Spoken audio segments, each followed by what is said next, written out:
Hello everyone. I hope this video meets you well.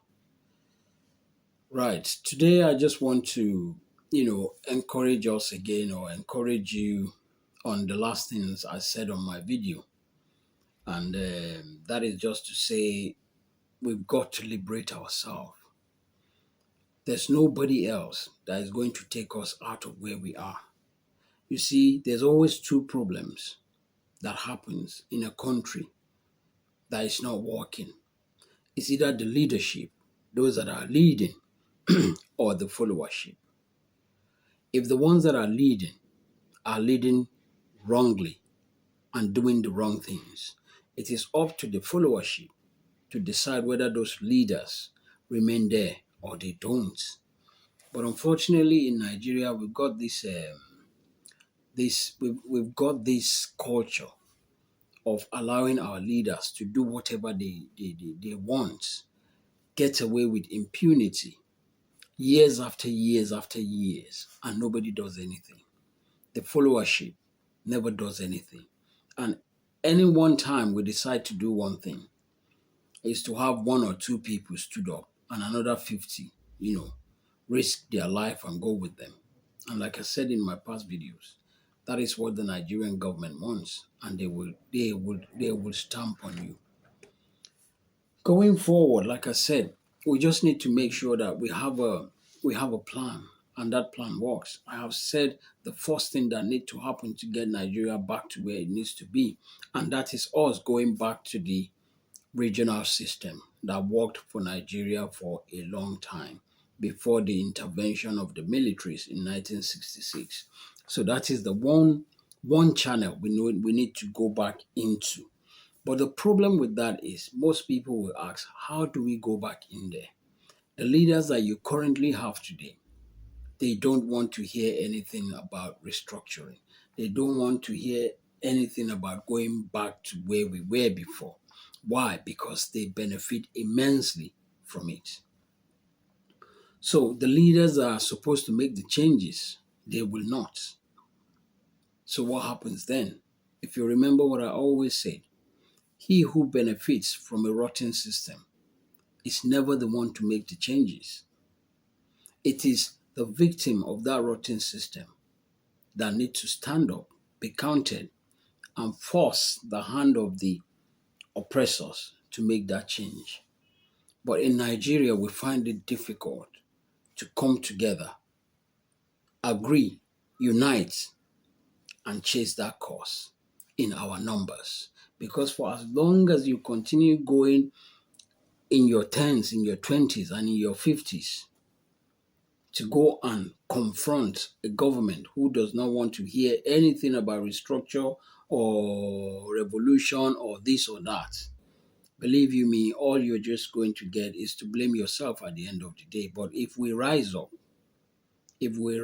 in number, the oppressors will move back. And that is the beginning that will be the beginning of our success stories. So that is the one way that we can make sure this happens. We have to be courageous and we have to come together as one. Because what I'm telling you today is that we can be on this issue talking for the next 500 years about restructuring back to the regional system. I understand so many people talk about restructuring, they'll say state police. State police is not going to work. State police is not going to work if you are still going to carry on with the same mentality that you have today. You will pick somebody from the east. You will take him all the way to Taraba as police commissioner.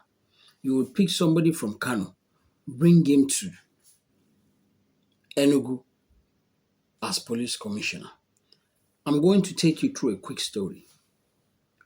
In 1998, I was in the north, and for some reasons, things did not go the way I wanted. So I decided to go to Lagos. I have lived in Lagos for like 6-7 years before I went again back to the north and then come back to Lagos. So I decided to go to Lagos. And when I got to Lagos, I decided, okay, what do I do or what am I going to do? So I decided I've got an Okada in the north at that time. I've got an Okada. So I decided, okay, I'll go and get my Okada. At least start with Okada because I can see that the kind of machine that I have in the north is the one that they were using in Lagos for that Okada. So I went back to the north. I took my bike, I put it on a train. The train leaves Zaria about 11 o'clock in the morning, and by 10 o'clock the next morning, I went to Lagos Terminal and I collected my machine. Okay, when I collected my machine, I drove it back. I drove it home, and then the next day, I gathered my momentum, gathered the courage and everything, and I started doing Okada. I have lived in that environment for probably 5 years. I thought I knew everywhere, like street to street and things like that. But on the day I started Okada, most people that stop me, the street they mention, I have never ever heard about it before. So eventually, what I decided to do is each time they tell me about these streets, I will beg them and say, please, I don't know these streets. Is there any way you can lead me there? Whatever you know you normally pay the Okada people that take you there, just pay me. I'll be happy with it. And that was how I keep picking passengers and going round and round and round. It took me nearly 6 months before I was able to know all the streets in that area. And that is the problem you have when you bring somebody, Sani from Kano, you brought him to Lagos or you took him to Anambra, he will need about 6 months to 1 year before he even understand what is happening in that locality. During this time, criminality has gone far because people are just always looking for vacuum. Even those police that are in Anambra that will be telling you if something happened, they will say, okay, go here, go here, go here. Even they themselves, they will not be honest with you. So there will be so much shenanigan going on between the police of Anambra and that commissioner that they brought. So if you are wondering why insecurity has become an issue in Nigeria, it is because of our security architecture. The kinds of leaders that we have seems not to be thinking at all. They are more interested in what you call a spy. For me, that is the way I see the Nigerian setup of our architectural system, like the police, for example. For me, is a way of spying. You send Sani to come and spy what is happening in Anambra. You send them. That is the way I see it. So for us to get things right in Nigeria, we have to go back to that regional system. In regional system, all you need to do the first 3 months that we go back into it is to get volunteers. If you ask Nigerians today to come out and volunteer for Nigeria as police or soldier, you'll be able to, maybe the people you will get, they may not be 500, except if what they are going to get is more than what the risk they will be taking. But if we go back to regional system, and if you ask each region and you just say on so day, we want all our children to come out. Any of you that wants to come and volunteer, please come to this address, blah, blah, blah. That place will be filled and packed with indigenous people because they want to do something for their region. That heart of wanting to do something for Nigeria is gone. Whether you are a northerner, whether you are easterner, whether you are a westerner, it's gone. Nobody wants to kill himself for Nigeria anymore. But if we go back to that regional system, each region can set up their own security architecture. Send people out for training. Get them back in 6 months. Post them to all these regions and tell me whether any Maruda will force in or come in or jump in or whatever. That is where we start from, to stop in all this insecurity. All this insecurity that you are seeing is cooked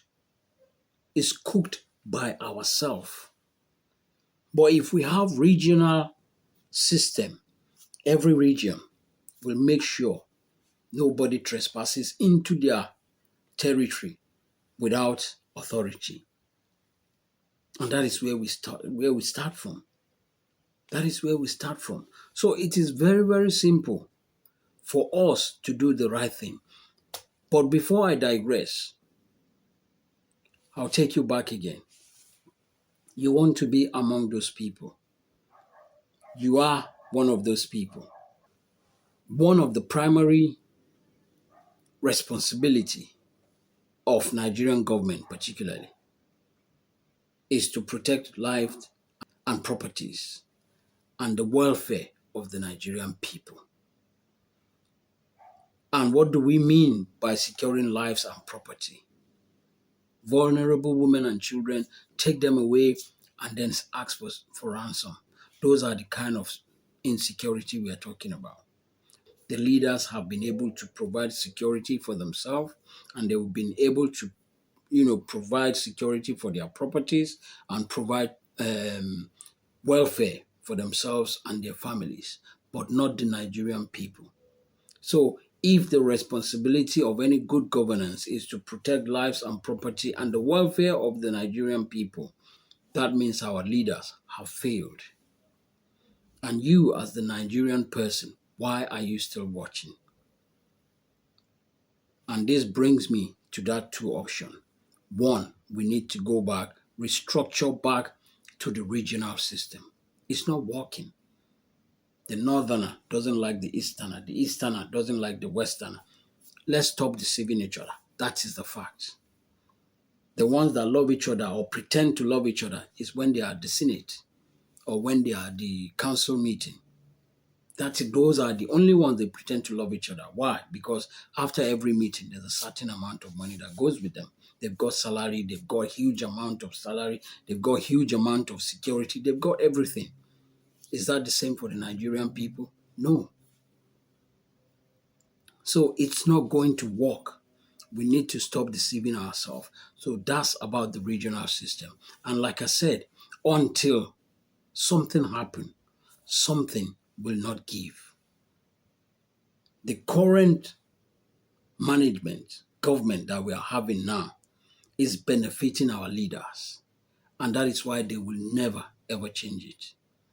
But today, if just 1 million people from the East can stand up and say, enough is enough, we don't have 1 million soldiers to counter them. It's going to stop. If 1 million people from the Southwest stood up today and said enough is enough, that is when we'll come to that round table and discuss Nigeria. So all we need, nothing will give if nothing happens. That is in regards restructuring of the country. And if we are not going to go through that revolutionary way to get that country restructured back to the way we want, the second option is what I'll quickly dabble into now, and then we can look at it on my next video. The second option is to go back to what that constitution gave you, that every 4 years you need to come out, or you can come out and exercise your franchise. That is, vote the person you think can take you to where you want to be. So the only way is for us to decide who we want.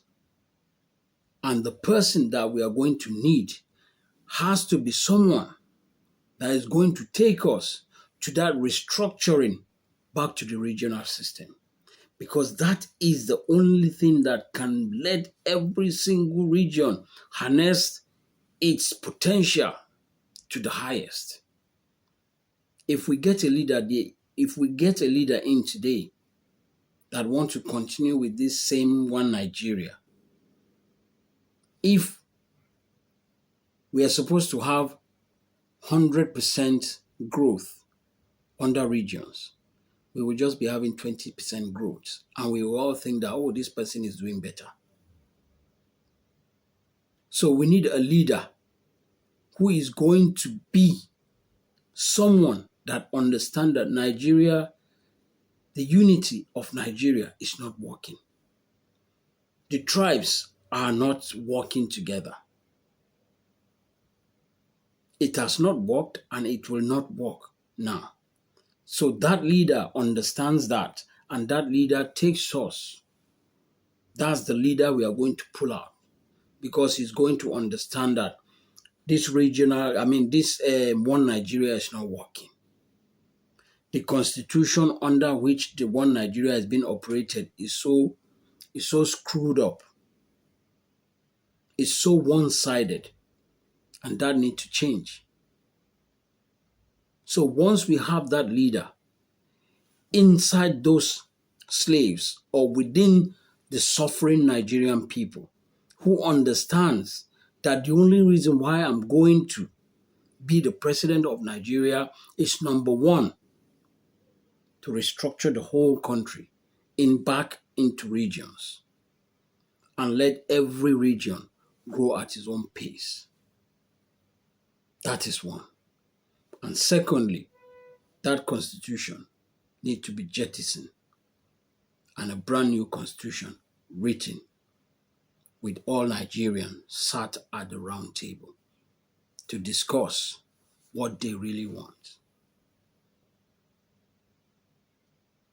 And I'm telling you, if Nigerians sat on the table today, I'm not saying those that are benefiting from Nigeria, because those that are benefiting, they are the ones that continue to say one Nigeria, one Nigeria, one Nigeria. But if you sat every region down today and said, without any problem, without any issue, nothing is going to happen. You can be on your own. You can be a country of your own, and then you will have these resources to yourself. Southwest, you have these resources to yourself. What do you want to do? I'm telling you, 9 out of 10 will tell you that they want to be a country of their own. But if we want to insist on keeping Nigeria one, then let's go back to restructuring, break it down, let every region grow at its own pace. That is the only solution to Nigeria's problem. You see, if we keep Nigeria one, people are being killed in the north, people are being killed in the east, the only area that seems a little bit okay is the west. But one thing I want you to know, all that is happening in the east has a hand in it. What is happening in the west, in the north, it's the same thing. It is these same people that are fueling all this thing. But by the time we break down to region, that small little size, we can then know who is messing up, who is causing all this problem. And whatever problem they are causing is your region. So the eastern region will have little to think about or to worry about. They will deal with their problem on their own side.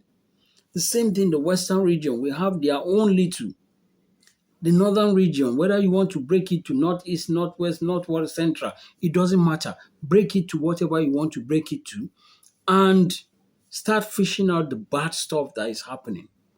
But under one Nigeria, everybody seems to pretend it's that one, it's the other one, it's that one, it's the other one, it's that one.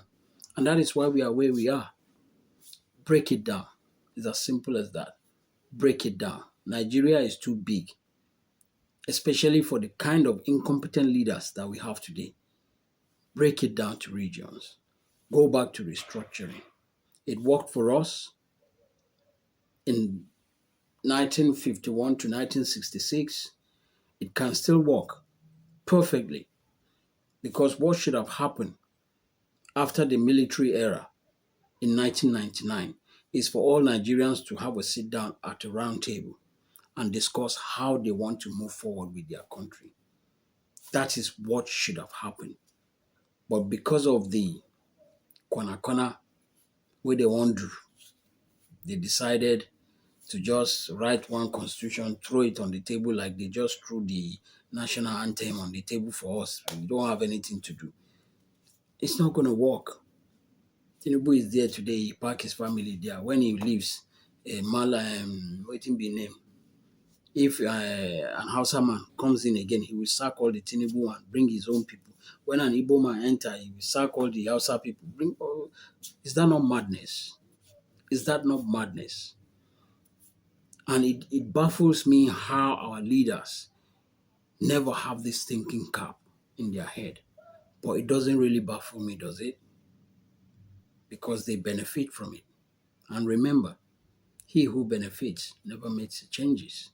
It is the person that is the victim that needs to make the changes. And like I've always said, the time has come. We can no longer allow the future, the dreams and hopes of our young generation to continue to drown in their sorrows. So if you're up for it, stand up for it. We need to get Nigeria out of the predicament that Nigeria is inside. And believe you me, nothing is impossible.